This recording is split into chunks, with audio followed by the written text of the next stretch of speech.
My name is Wayne Herschel. I'm author of The Hidden Records.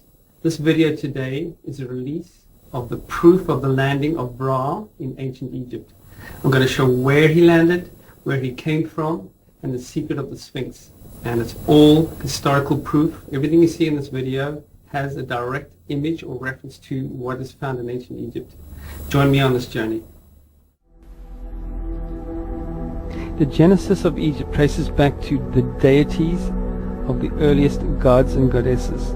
Here, the god Nut is the representation of the cosmos. Her womb near the symbol of Ra and the triangle pointing downwards is the sacred feminine. On the ground is Geb representing earth, and Nut representing the sky. Shu is the deity holding the sky, and I believe this entity is the personification of Ra. In his right hand he holds the address where he comes from, in the cosmos by the womb of Nut. Earliest records show the seeding of the cosmos by Geb, the earth and sky beginnings, the creation of humanity. What monument was celebrated on the ground to celebrate Geb? I showed in my book all the 50 pyramids of Lower Egypt match the sky, match constellations in a ring at 360 degrees around the earth.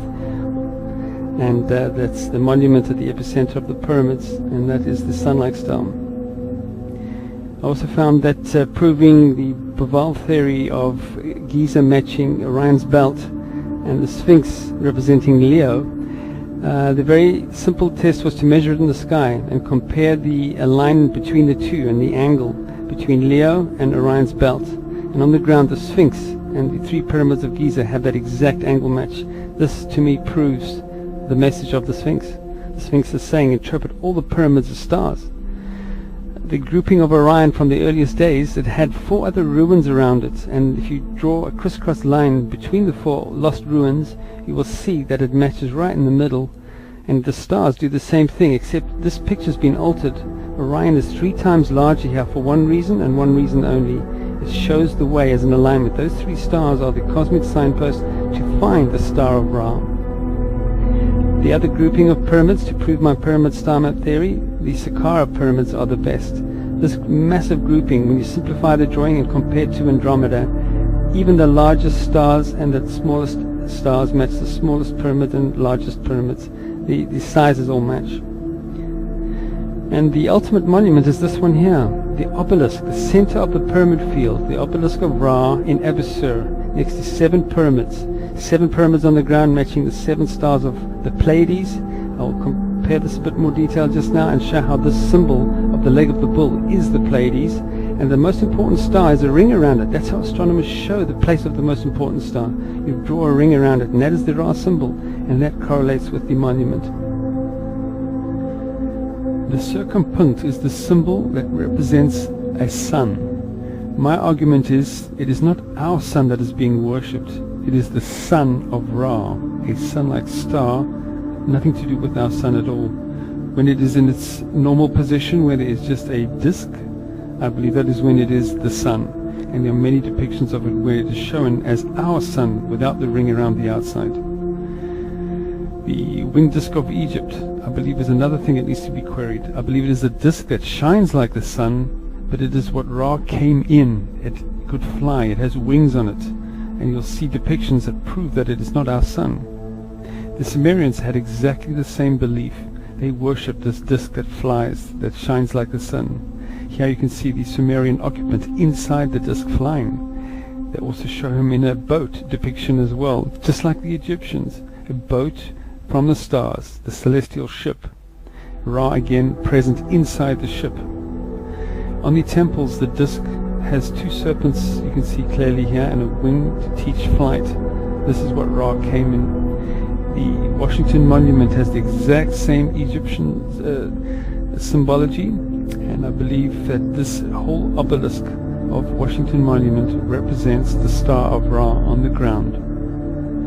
The Sphinx has a flat back. Not many people realize that it is like this design, and I think it's to prove something went on the back of the Sphinx. Was it a ceremony, or was it the real landing of Ra in his celestial ship? I believe there would need to be a door. If you look at the back of the head of the Sphinx, there's an amazing anomaly. I believe that is the remains of a once a doorway that has been filled in thousands of years ago. Beneath the Sphinx, the underneath, has remnants of what looks like excavation. I believe the Hall of Records have been removed a long time ago from the Sphinx, right near the dream stele. If you look at the dream stele, the Sphinx depiction is sacred on both sides, hence both sides of the Sphinx are shown.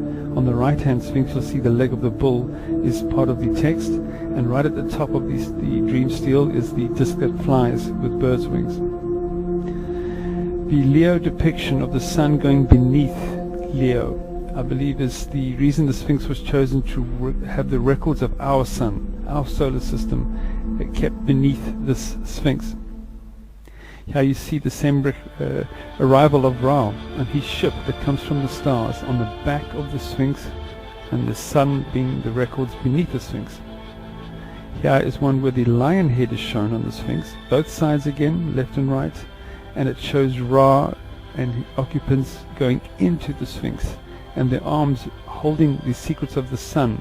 This is probably the arms of the god Geb, the earth god, holding the secrets of our solar system. Same sort of thing, Ra landing on the back of the Sphinx. Ra in a more mechanical looking celestial ship, and in this case on the back of the Sphinx.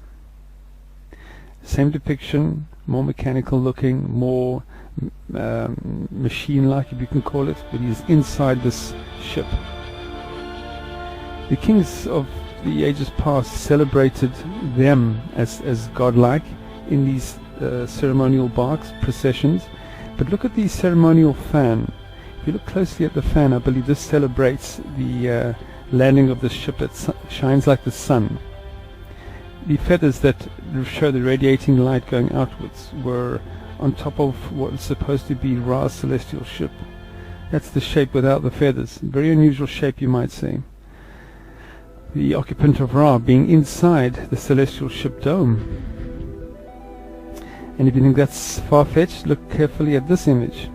This is celebrating the landing of Ra on the Sphinx with the ceremonial fan, and I believe that the ceremonial fan is that depiction. It is celebrating Ra's arrival on the back of the Sphinx. And beneath the Sphinx we have in this stele, you'll see there's a box, and I believe that's the symbolic knowledge that is kept beneath the Sphinx.